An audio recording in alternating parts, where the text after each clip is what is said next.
अस्सलाम वालेकुम students, welcome back. आज का जो हमारा लेक्चर होने वाला है वो है अडल्ट हेल्थ नर्सिंग। इसमें जो आज हम यूनिट कवर करेंगे, यूनिट नंबर 1 है gastro intestinal disorder of stomach.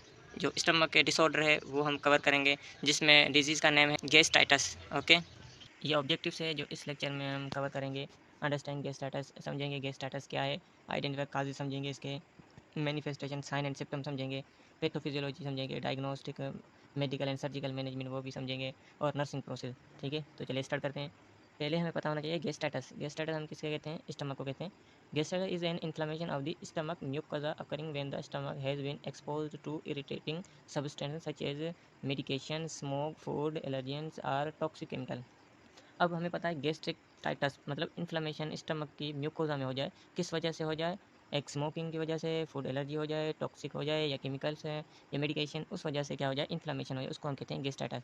या in other contribution factors to gastritis is impaired mucosal defences which occur when the epithelial cell of the stomach are not able to secrete an adequate quantity or quality of mucus of protection the stomach।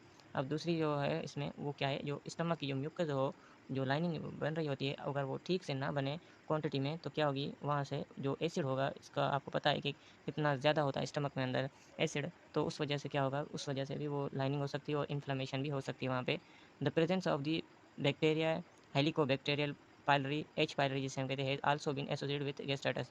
इसमें जो MCQs है हमारा, कौन सा bacteria होता है gastritis में?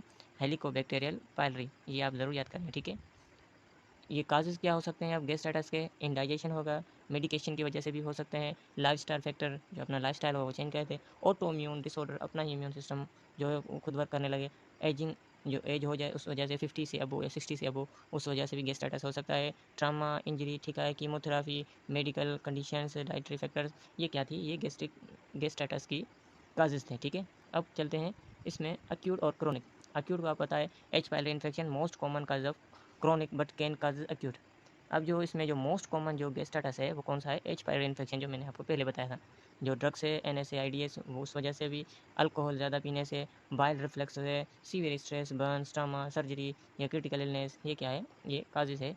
ठीक है, injections of corrosive acids, alkalis, radiation therapy, certain infections, bacterial, viral, fungal, specially immuno compromised, ये क्या थी हमारे? ये अक्यूट गैस्ट्राइटिस के थे। ठीक है, अब क्रोनिक में सेम ही बात है, H pylori infection primary causes है। ठीक है, ऑटो इम्यून गैस्ट्राइटिस हो जाए, attack parietal cells leading to pernicious anemia, उस वजह से क्रोनिक बाइल रिफ्लक्स, जो बाइल हो वो मुसलसल रिफ्लेक्ट करता रहे। ठीक है, प्रोलॉन्ग्ड ड्रग्स खाने की वजह से, क्रोनिक अल्कोहल अब्यूज़, जो पुराने दौर से शराब पीते आ रहा, उस वजह से, रेडिएशन ड्यूज, ग्रेन्युलोमेटियस डिजीज़, क्रॉन्स, सार्कोइडियासिस, ये क्या थी हमारे? क्रोनिक, ठीक है, गैस्ट्राइटिस के। अब इसमें जो मोस्ट कॉमन है वो कौन सा है? H pylori infection. ठीक है, याद कर लें। अब इसके साइन एंड सिम्टम्स, ठीक है, वोमिटिंग होगी, इंडाइजेशन होगा, हिकअप और ब्लीचिंग होगी, weakness, loss of appetite, abdominal pain, fever, black tarry stools. तो ये थी मैनिफेस्टेशन। नेक्स्ट स्लाइड हम पढ़ेंगे pathophysiology. Stomach lining is damage by things like infection, H pylori, alcohol, spicy food और पेन किलर।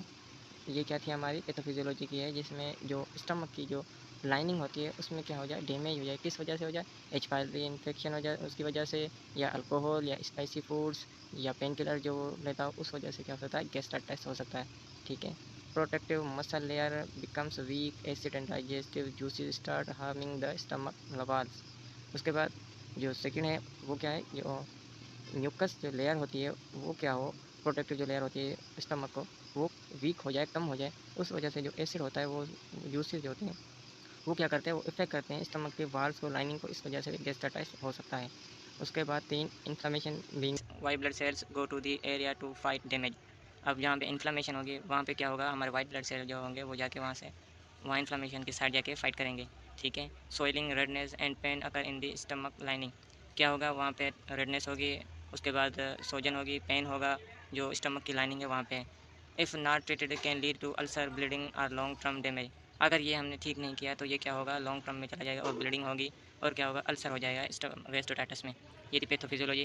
उसके बाद डायग्नोसिस जो टेस्ट होंगे वो क्या करेंगे? Blood test, CBC, stool analysis, endoscopy, gastric tissue biopsy, ठीक है, एक्सरे। बायोप्सी हम उसको कहते हैं जो जो स्टमक है उसका जो टिश्यू है वो लेके उसके बारे में स्टडी करेंगे, उसको हम बायोप्सी कहते हैं। ठीक है, उसके बाद डायग्नोसिस इसमें हिस्ट्री है, फिजिकल है, सिम्पटम्स देखेंगे, medication, alcohol use, risk factor, ये हम डायग्नोज में, एंडोस्कोपी ईजीडी इसको हम कहते हैं, गोल्डन स्टैंडर्ड है हमारा, visual inflammation, erosions, atrophy, biopsies for H pylori, CLO test, histology and histology.